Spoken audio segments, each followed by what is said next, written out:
DB. We're joined today by Real Bills Now host of the Real Bills Now blog and also co-founder of the All 32 Access website, Brendan Harrington. Brendan, how's it going?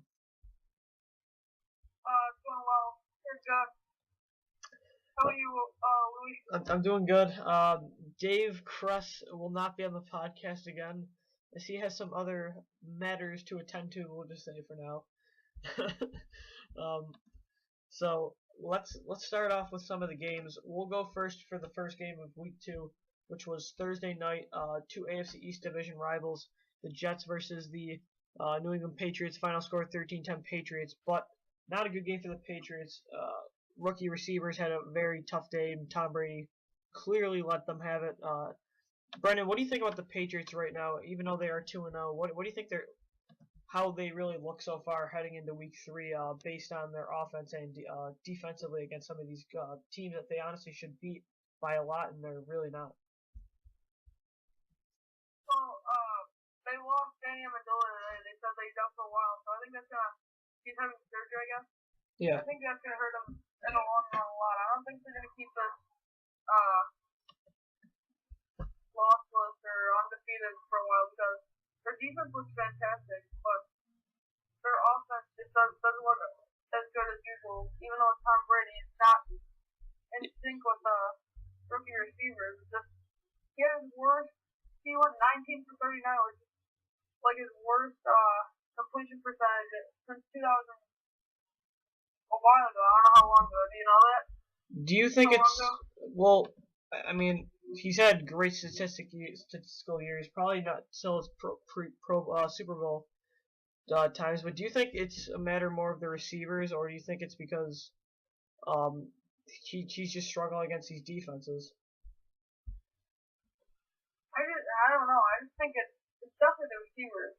I mean, there's a couple of dropped passes, especially like guys like Dobson who had a touchdown, but he just had an awful day. He had a couple of bad routes. It looked like because Tom Brady was getting really pissed about it, but it just wasn't the same old Patriots that we always see. They only scored 13 points. I mean. All right, so now, what do you think about the Jets, though? Geno Smith throwing 3 interceptions in the second half. He looked good, I guess, Week 1 against the Buccaneers when they really should have lost that game too. Do you think he's the answer for the Jets? And at 1-1, how do you think the Jets look heading into the Bills matchup in Week 3? I think they look terrible. Agreed. The defense has been, at least statistically, I guess they've been fantastic the last couple of years. Now they're not even good. And the offense just looks horrible. They have no run game, pretty much. They have, I guess, a little bit, but the offensive line isn't very good. And Geno Smith doesn't look like he's ready for the NFL just yet. Going up against the Buccaneers, subpar defense he played already against. Then he goes up against the Bills, or he goes up against the Patriots, and he just looks horrible. I mean, I don't think there's much to look for if you're a Jets fan this year, but I don't know. We'll have to see what Geno Smith has. I'm not liking him so far. How about you? I think this talent-wise is far separated. I like to compare him to his fellow rookie quarterback E.J. Manuel, and I think just how they're progressing both is just far different. E.J. Manuel looks so much better, in my opinion, and I don't know if it's a matter of the system they're in, but I don't think it is. I think Manuel had the better talent anyway, but I think Geno Smith, the reason why is I think the offensive weapons don't help, but I think I agree with you. I just don't think he's ready yet. And heading in, and now, Week 3, this is not a pushover defense that the Bills have. And let's actually, we'll talk about them right now. We were both attending this game, the Buffalo Bills versus Carolina Panthers, in a amazing fourth quarter comeback, last minute drive for the Bills. E.J. Manuel throws a pass to Stevie Johnson for the game winning touchdown. Brendan, talk about how the Bills looked throughout this game. E.J. Manuel does beat Cam Newton, who a lot of people compare him to, and the defense looked great again. Mario Williams having, I believe it was 4.5 sacks. Brendan, talk about the Bills and just how well they looked, and now they stand at 1-1, tied with the Jets for the division. But to me, they're a much better team. Well, I'm gonna go into E.J. Manuel before I talk about the defense. But All right. besides the 1 minute 30 second drive, I didn't really like what I saw from DJ Man. I mean, he made a lot of boneheaded mistakes. I just didn't like what I saw completely, but I guess he's a rookie quarterback trying to learn. But that 1 minute 30 second drive was unbelievable. Oh yeah. It came out of nowhere, no timeout. It was just fantastic. But they got help from that one pass interference call. I like that. I think if Stevie Johnson caught that ball and it wasn't pass interference, I think that would have ran the time down. I think we would have been screwed with only like 11 seconds to keep it run. So I think it was a blessing in disguise that Stevie Johnson didn't catch the ball, even without the pass interference. But let's go to the defense. Secondary played phenomenal, way out of their own mind. With the new guys, new additions, they lost Ron Brooks last week, so they have a whole new secondary. I mean, they stopped Cam Newton. Cam Newton did not look good at all. He missed on a lot of long balls that were open, but besides that, he played really well. What is your take on that? I totally agree with you. I think it's an interesting point about how Manuel did look, and I think it's just hats off to the Bills defensive coordinator because I mean with all the injuries, Ron Brooks is gone. Ron Brooks is injured. Jerry Bird's injured. Stephon Gilmore's injured. The fact that they can still play like this to me is incredible. Which rookie though do you think has been the most impressive? Manuel, Robert Woods, and obviously Kiko Alonso are the top three. I like Robert Woods, but definitely Jamel has been the most impressive. But Kiko Alonso was just fantastic. He had a sack, an interception, and 10 tackles. Well, that's just stats, but he looked really really good besides that. So I'll probably have to say Jamel, but Kiko Alonso also impressed me. Same with Robert Woods, so a lot of bright sides coming out of the Bills rookies this year. Top 3 picks. I think it's. I mean, I think this too. I think this is just how rookie quarterbacks are going to play. Now, even with Manuel, I mean, obviously, everyone the last year's class is going to overshine every class pretty much now. But I mean, this is just showing again how rookie quarterbacks can just come in and pick up an offense. I think the Bills have been a little. I mean, tell me what you think about this, but I feel like they've been a little conservative offensively. Maybe holding Manuel a little bit back. I'm not sure. That's just based on mine. What do you think about that? I don't think the plays are supposed to be for him to be more conservative. I think that he's being conservative. Okay. Because in the game, I saw a couple down the field passes they missed and just dumped it off to Frank Summers, which got 38 yards. But there was an open Chris Hogan on that play, I'm pretty sure. Maybe it wasn't Chris Hogan, but there was somebody open down the field. And also he dumped it off a lot to Fred Jackson and Jay Miller. But week 1, he did that a lot more than he did week 2. He found Stevie Johnson and Robert Woods for big games a couple of times. So I actually do like the Bills play calling for EJ Manuel so far. Okay. I mean, and I think on the Panthers side of the football, I think Cam Newton, I think he looked pretty good, but again, it's just I think this is a matter of coaching. I don't think the Panthers roster. I don't think it's because of their roster. That's why they're 0-2 and why they're underachieving. I think it's mainly because of the coaching, Ron Rivera, and losing Rob Chudzinski, the former offensive coordinator, is now over in Cleveland. Head coaching is a big loss. I kind of think that might be a reason why the Panthers aren't looking so well. I mean, I think they're to me. I mean, do you think they're better than the Buccaneers? I mean, where do you see them in that NFC South? I honestly thought they were going to be a lot better than they've played so far. Agreed. I mean, that Bills game was. I didn't like the play call. They kicked that field goal, 4th and 1. 4th and 1. They kicked the field goal. They should have just gone for it. They don't think Cam Newton can get 1 yard on a draw or something. I mean, come on. Yeah, they gave EJ Manuel the 1 minute and 38 seconds to drive down. I mean, they're just trusting their defense, which had lost 3 guys in the secondary, so it was going to be all passes from them. It worked. For both. But I think if they went for that 1 yard, even if they missed it, they still would have had 1 minute and 40 seconds if they trusted the defense enough to give Manuel the ball back. And I just think they should have gone for that before. They should be 1-1 right now. True. And the Buccaneers should definitely beat the Saints.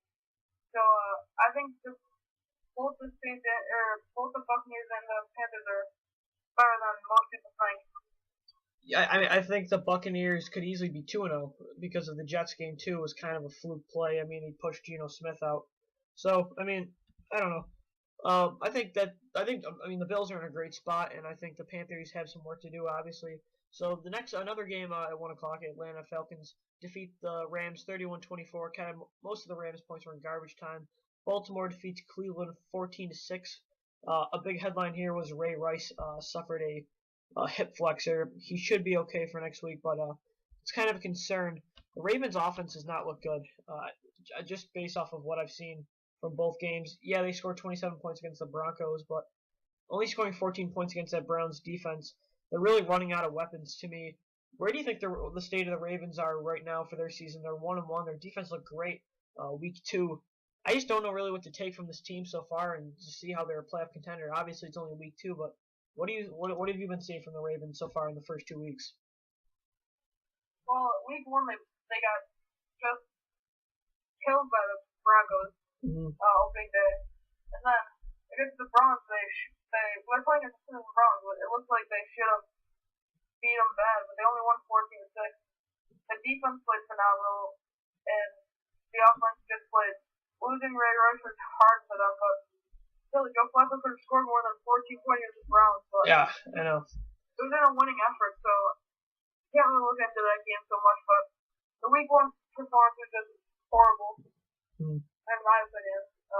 Super Bowl champions losing a lot of key weapons. I just don't think they're gonna be anywhere as close as where they were last year.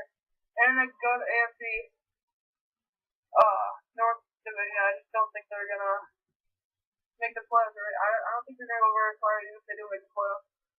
The Ravens, to me, are I want to say second best team because I think the Bengals are the best team, and they did defeat the Pittsburgh Steelers 20-10, the Monday night game. Let's actually talk about that game real quick, as that was the most recent game that occurred. Steelers look bad. I think their run game looks awful. It probably is. They really want Le'Veon Bell back, but as well as Mike Pouncey going down is probably one of the worst things that could happen to that football team. Do you see the Bengals as the best team in the division? And I had the Steelers going to the Super Bowl, which isn't happening. But just talk about the Bengals and Steelers matchup, and where do you see the AFC and how the AFC North is panning out? Because I think it's all Bengals to me. No one else is really even proving that they can compete. The Steelers defense played better than I expected them to. Yeah. The Bengals just look like heavy favorites for the AFC North to win the division. So I think the Browns might actually contend a little bit, even though they're coming off. I think the Browns are honestly better than the Steelers this year. Agreed. And I don't think the Ravens are gonna go. I don't know how the Ravens are gonna do, but from what I've seen so far, I don't think they're gonna go very far. I say the Ravens. Well, this is really early. I say the Ravens will go either 8-8 or 7-9. I don't think they're gonna go very far. I don't think they're going to playoffs. Yeah, I don't think they make the playoffs either. I think the Chiefs are starting to prove that they're really contending to be one of those playoff seeds as well. They're 2-0. But I think the Bengals are the top seed. And to me, with the Browns, you made a good point that they could honestly be better than the Steelers. I think the reason why they're not scoring points, they only had 12 points in the first 2 games. I think Norv Turner, he's not really showing what he could, what he's been doing play calling wise, like he was in the preseason. I don't know. I just think they're kind of struggling with that. Brandon Whedon's hurt. Honestly, he might not play this week. You might see Jason Campbell in. Give Turner just in the ball more and goal red zone situations. They've been throwing too much. I think getting Josh Gordon back this week is going to be huge for that team. As he's a deep threat ability, he can also help Trent Richardson out. What do you think about Josh Gordon? How he's going to help out the Browns? I don't know how much he's going to be in the game because he's just so suspension, but I think he'll help the offense in a large amount. But the one guy that I like so far is Jordan Cameron. I just love the way he's playing. He's the one weapon that Brandon Whedon's been able to turn to with consistency. Brandon Whedon's played horrible so far, from what I've seen. I didn't watch the games, but from what I've seen, everyone's given so much criticism. But he's a freaking 30-year-old second year quarterback. player. I don't know what the Browns are thinking when they drafted him for their future guy. He's 30 years old. Well, they already have scouts scouting out Johnny Manziel, so I don't think they see him as a future guy. I don't know. I mean, he was a first round pick too. That's kind of the sad thing. But I think the Browns. I mean, I think he's kind of just a placeholder for now. And I think the Browns are gonna be pretty good this year. I don't even know if they can reach Manziel. I don't. I kind of. I mean, he's. I don't want to look towards the draft. It's only week 3, so I'm not gonna get into that. But I mean, they're already there. They're to me, they're already in that process, which I think is just. I don't know. I think if Brandon Weed can be healthy, he might be able to be. I mean, to me, better than a Geno Smith in my opinion. But I mean, that's just me. Some other games. The NFL so far in the first 2 weeks have really been showing that close games have really been the story of the first 2 weeks. A lot of the games, I think over 20, have been decided by less than 3 points. I'm not sure the exact stat. The Bills only won by 1. The Bears winning by 1. Let's talk about that game right now. Bears beat the Vikings 31-30. Jay Cutler go-ahead game-winning passing touchdown to Martellus Bennett. The NFC North right now is Bears 2-0, Packers and Lions 1-1, and Vikings 0-2. Are you buying into how the Bears are playing right now and how Jay Cutler's playing? I am buying into how they're playing. Okay. Just because of the last minute drive that they pulled off, much like the Bills, and that throw that Jay Cutler made to Martellus Bennett for the game winner was just phenomenal. And the pouring rain, he made that kind of throw. It was perfect. Mm-hmm. He couldn't have put it in a better spot. I like how Jay Cutler's playing so far, and the defense has been. They gave 30 points to Vikings, but they're still a good defense. Well, after one game, I think they'll come back and play better. But yeah, I am buying into what the Bears are doing. I kind of agree with you, and I think it's mainly because of the defense. I think the Vikings' reason they're 0-2 is one person, Christian Ponder. The defense has struggled. Don't get me wrong. I think that they have a lot of new starters, but Ponder has been nothing but mediocre. I just don't think he's the guy. I mean, it is only his 3rd year, but he's just proving more and more that they just got to give Peterson the football. That's just my opinion. Where do you think Ponder stands with the Vikings? I mean, they're 0-2 right now, and these division teams, they're winning games. I don't like him. I don't either. As their future quarterback, I don't know, but I think they should go after a quarterback next year in the draft.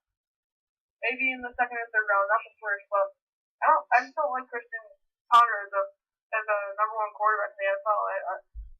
He might be the most mediocre, decent quarterback he would be that doesn't make big plays. Mm-hmm. He just feeds off Adrian Peterson playing well. And when Adrian Peterson doesn't play all that well, like he did last week and this week, when he doesn't play all that well, I don't get good results because they don't have much of a passing game. Even though they got a lot of weapons. Yeah. Actually, a complement a lot. But. Yeah. I mean, they got some good. I mean, Cordero Patterson looked really good in that one big kickoff return, and then as well as Jerome Simpson and Greg Jennings. But so let's move on, and then we'll go through a couple more games before we go. Houston versus Tennessee, final overtime. Houston wins 30-24. DeAndre Hopkins, the big story here. Rookie receiver, 1st-round pick, comes in for Andre Johnson, lights it up over 115 yards, I believe, or something like that, receiving and a touchdown. Titans look good though. Only lost by 4, so the Texans improved to 2-0 there. But the game I really want to talk about is Miami versus Indianapolis. Miami takes it 24-20. Ryan Tannehill's a great game, as well as Andrew Luck. Dolphins are 2-0. Brendan, are you buying into the Dolphins and how their defense looks? I think Brent Grimes, by the way, before you get into it, looks really good as one of their most underrated free agent pickups from formerly the Falcons. You're from the your Bills are from the AFC East. Talk about a little bit about the Dolphins. What are you thinking about them? I am buying into their offense so far. I like the way I like the offense, but the defense. They're playing well so far, but I just don't think they have all the pieces that they need to have a great defense so far. I mean, it's too early to tell. It's only week 2, but they won 2 away games. That's very impressive throughout the year, winning 2 straight away games. So maybe they'll see off that and take it all the way. But I just don't see the Dolphins going all that far. Yeah. I kind of agree with you. I think it all rides on how Brian Tannehill looks, and I think he's looked great so far. Colts wise, I think they'll be all right. I just think their defense needs a couple more pieces. But Ron Landry looks great. Kansas City beats Dallas 17-16, a very close game. Andy Reid, the old Eagles coach, is now 2-0 heading into his big storyline game Thursday against the Eagles. Eagles, speaking of which, lose 33-30 against the Chargers. No one saw this coming. Um, if you want to hear more about that, I'll put in our plugs real quick. Go to eaglesportstalk.blogspot.com for that podcast.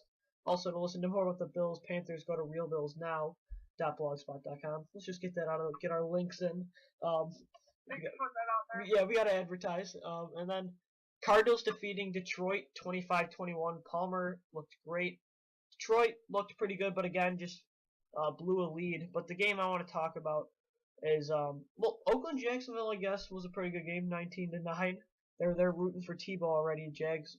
But the game that everybody was looking forward to was the Sunday night game, Seattle versus San Fran. Final score 29-3. Seahawks. I mean, this wasn't even close. The rain delay, a lightning delay, I guess you could say, was for I believe like an hour. That was aggravating. And then the Seahawks stadium's so loud. Talk about who do you think's the best in this division? Seahawks look great, but I mean, I don't know if it was a product of the state. I mean, the fans almost won in this game, but who do you think who do you liking so far? And I mean, this Seahawks team looks for real. I think their defense is for real. I still don't like their. Yes. I don't think their offense is consistent enough to. Their defense is fantastic, but I do not like Colin Kaepernick playing the whole year for the San Francisco 49ers. He played absolutely horrible. Wait. Do you mean he's gonna get hurt, or do you think he's gonna get pulled? No, I just don't like him as a starting quarterback. Oh, okay. Behind him. All right. No, I'm not. Yeah. Okay. I mean, he had his worst passing game of his career Sunday. Yeah. I mean, you can't use the fans as a complaint for the 49ers, but yeah. There was a lot. That was such a big game, and they just got completely beaten. I don't know if the lightning delay has anything to do with it, but I mean, yeah. I just don't like how they played the game. They just got outplayed by the Seahawks flat out. But yeah, I do see the Seahawks going far. After that game, I don't think the 49ers are Super Bowl contenders as much as I thought they were before that game. How about you? I think they're still contenders. I mean, it is one game, but this is twice in a row now where Seattle has just put them in their place and smashed them into the ground. Last year, we all know what happened in Seattle. That second matchup. And now they don't play till December. That's going to be huge for the 49ers if they wanted this division. I'm kind of even question. I mean, I'm not questioning it yet, but looking at the Rams and the Cardinals behind them, both look to me pretty good. I might even think that one of those teams might sneak up behind one of these top two teams because I mean, what do you think? What do you think about the Cardinals or Rams in this division as well? Because this is a stacked division. Yeah, I do like the Cardinals, especially their defense. And the Rams, I liked the Rams after week 1, but now watching them this week, they just got outplayed this week. So I think if anybody's going to compete with those two, it's going to be the Cardinals more than the Rams so far. Because the Rams don't have the weapons on offense and they don't have as much of a defense as the Cardinals do. So, yeah, I am buying into what the Cardinals have done so far, but not as much with the Rams. Just for sure. The Rams. Okay. I agree with you, actually. I think the Cardinals are a better team than the Rams. So we're going to wrap it up there. That's going to do it for today's NFL Experts podcast. For more, go to youtube.com/NFLExperts. Again, go for more of me and Brendan. You can go to all32access.weebly.com. Currently have 7 blogs up and running. We'll be launching this week the new All32Access debate show. We'll have that up around the weekend before week 3. So go to, again, for the Real Bills Now blog, go to realbillsnow.blogspot.com. For the Eagles, my Eagles blog, go to eaglesportstalk.blogspot.com. Follow me on Twitter at DBSportsTalk for all your NFL updates, as well as Brendan at 716SportsTalk. Brendan, that's going to do it. Thanks for being on. We'll see you guys later.